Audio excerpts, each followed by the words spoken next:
Bukan ya? Jadi kira-kira gitu. Oke, pertanyaan kedua silakan. Ada? Silakan. Silakan Bapak. Boleh. Waalaikumsalam warahmatullahi wabarakatuh.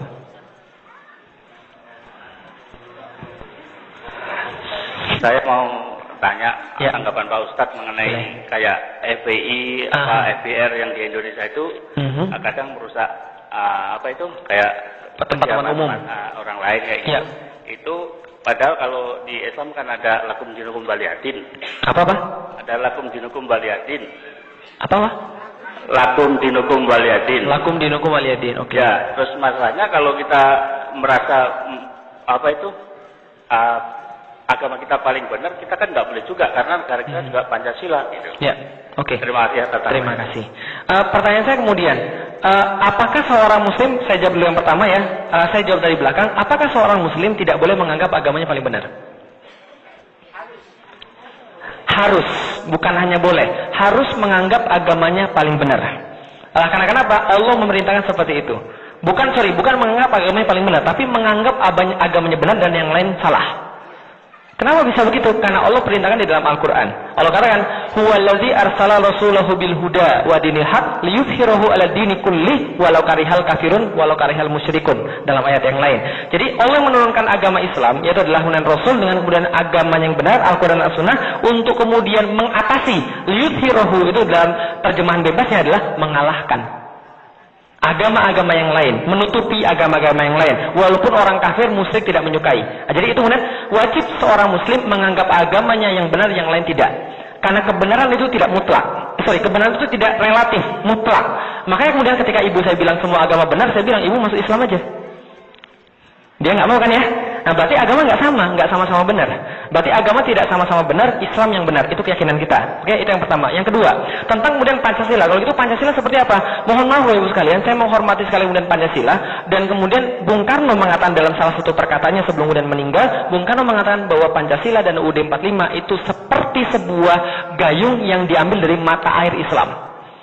Ya kan ya? Berarti itu diambil kemudian seperti digayung dari mata air Islam. Walaupun sekarang banyak disalahgunakan dan banyak diselewengkan. Kebanyakan orang-orang yang mengaku Pancasilais dan mengaku nasionalis, dialah yang paling banyak korupsi di Indonesia. Betul atau betul? Itu yang terjadi. Gitu loh. Orang-orang yang kemudian paling banyak mengaku nasionalis dan kemudian Pancasila, dia yang memisahkan kemudian Papua dari Indonesia. Papua Barat dan kemudian memisahkan Timur dan sebagainya, saya mengaku nasionalis yang memisahkan. Artinya adalah apa? Mohon maaf sekalian, dengan segala hormat saya pada Bung Karno dan kemudian dengan perjuangan beliau dan kemudian negara Islam, Allah tidak tanya tentang Pancasila. Paham maksud saya sekalian? Allah nggak nanya nanti di yaumil kiamat sila 1 apa bunyinya, Allah nggak tanya. Tapi yang Allah tanya adalah sholat. Amal sesuai nggak dengan Al-Quran dan As-Sunnah? Itu yang Allah tanya. Berarti jangan terlalu banyak dipusingkan dengan Pancasila. Bagaimana dengan lakum dinukum waliyadin? Lakum dinukum waliyadin itu adalah dalil untuk agama lain. Bahwa agama mereka, agama kita. Artinya apa? Kita tidak boleh memaksa orang masuk ke dalam agama Islam. Tidak boleh sama sekali. Tapi kalau dia sudah masuk ke dalam agama Islam, dia tertakluk pada hukum-hukum Islam. Contoh, ada nggak yang maksa orang di luar masuk ke dalam KJRI?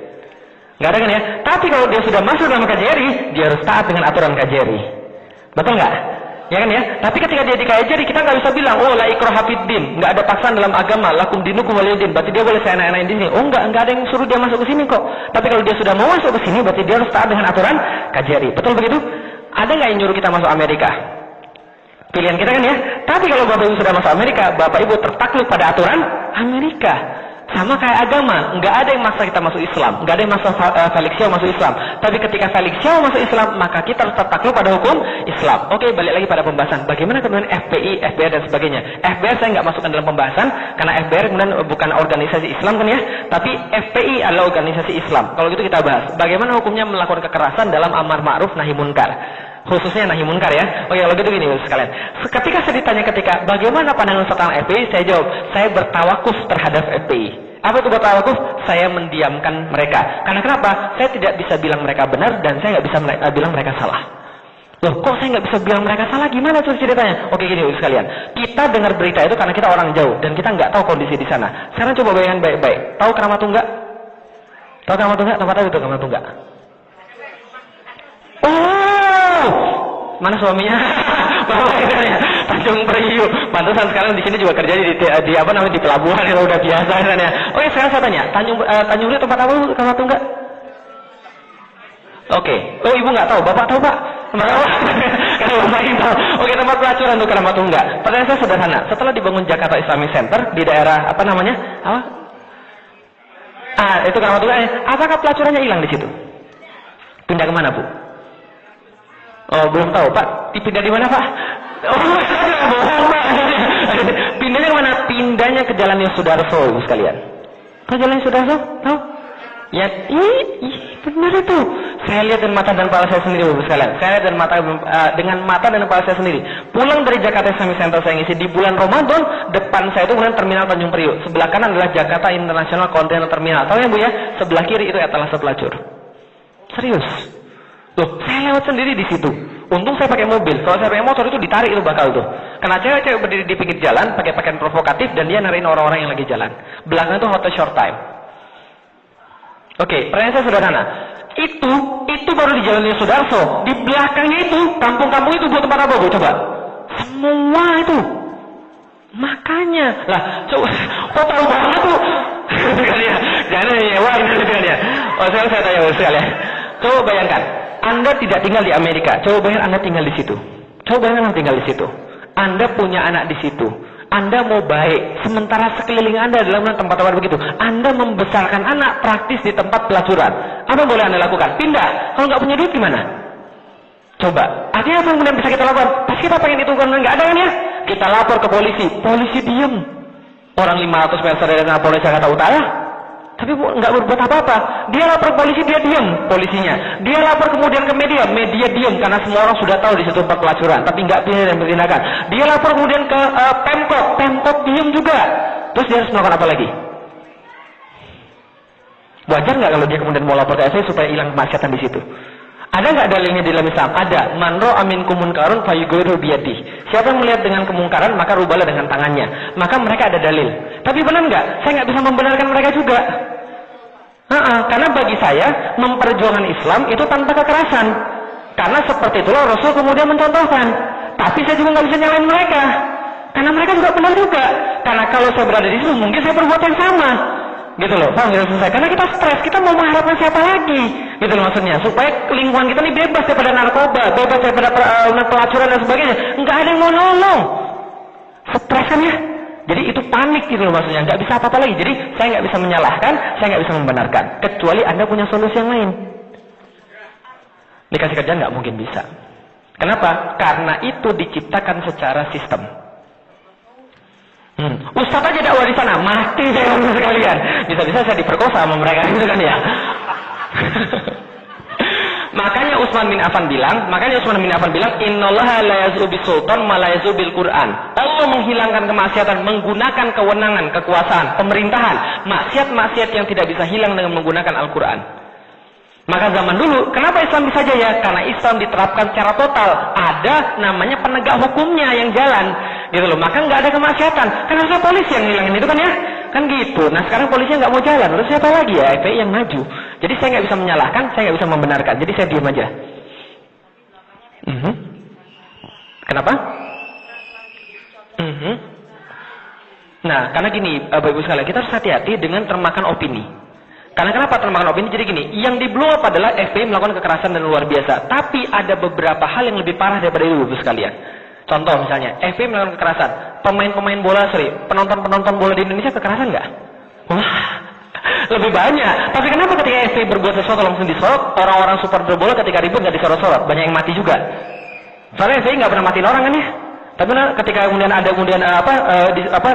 pertandingan bola, banyak sekali yang mati, kerusuhan, tawuran anak-anak, kenapa nggak dikatakan kekerasan? Hati-hati satu hal, ada penyesatan opini terhadap Islam. Itu hati-hati. Makanya jangan banyak nonton TV, karena itu bakal mulai kita membuat bahwa Islam itu jelek. Kalau nggak percaya lagi, contoh lagi, ketika ada orang salah masuk ke pengadilan, apa yang terjadi? Mendadak bajunya berubah. Pakai kerudung lah, pakai cadar lah, pakai peci lah, pakai baju koko lah. Jadi orang lihat, oh ini nih Muslim itu, gitu kan ya? Nah itu hati-hati, itu penyesatan terhadap Islam. Artinya apa? Stigmatisasi negatif terhadap Islam. Tatkala kemudian rumah teroris digerebek, yang disorot apa? Sama media. Tulisan ayat kursi, Al-Quran, buku Riyadus Sholihin. Seolah-olah bilang apa? Seolah-olah pengen bilang begini. Ini pesan daripada media. Kalau Anda semakin beriman, Anda semakin jadi teroris. Besoknya muncul pernyataan dari dari petinggi Polri yang mengatakan bahwa terorisme munculnya 1 dari masjid, 2 dari kampus, 3 dari kantor, 4 dari sekolah. Pesantren juga termasuk. Kan itu kan ya? Artinya apa? Jangan pergi ke masjid, jangan pergi ke sekolah, jangan pergi ke kantor, jangan pergi mana. Jangan ada ilmu Islam. Orang yang nggak punya ilmu Islam justru lebih banyak yang jadi teroris. Kenapa? Kalau orang yang punya ilmu, dia nggak akan bunuh orang, Bapak Ibu sekalian. Paham Bapak Ibu sekalian? Dia nggak akan bunuh orang tanpa hak. Yang punya ilmu, tapi yang nggak punya ilmu itu, justru itu yang kemudian akan ditunggangi. Siapa menunggangi? Walau misal, yang jelas bukan orang Islam. Yang jelas ada konspirasi di situ. Jadi dunia itu nggak flat, Bapak Ibu sekalian. Hati-hati. Jadi hati-hati jangan sampai termakan opini negatif terhadap Islam. FPI itu tidak seburuk yang kita duga. Ya, jadi apa kalau Ustaz setuju dengan kekerasan? Sudah saya bilang saya nggak setuju dengan kekerasan. Sudah saya bilang, tapi tidak seperti yang kita duga. Nggak seperti jadi kalau kemudian dikatakan premanisme, lebih preman pemerintah daripada FPI, Ibu sekalian saya kasih tahu. Ibu-ibu aja yang belum nggak tahu karena nggak tahu opininya gitu kan ya. Nah, jadi ilmu yang bisa kita lihat. Jadi kita harus adil. Memang FPI salah, tapi kita juga nggak bisa menyalahkan. Tapi kita juga nggak bisa membetulkan perbuatan seperti itu. Jadi kita bilang apa? Ya udah kita mendiamkan aja lah, karena kita nggak punya solusi. Gitu loh. Kecuali kalau kita pemerintah kita bisa kerahkan polisi untuk kemudian membuat itu kemudian hilang. Nah, itu baru solusi. Lu jangan deh, punya gua nih, gua sudah ada nih. Gitu kan ya? Nah, jadi kira-kira gitu. Oke, cukup? Oke, pembahasannya jadi serem begini. Terima kasih. Mudah-mudahan Bapak Ibu mendapatkan satu manfaat khususnya tentang materi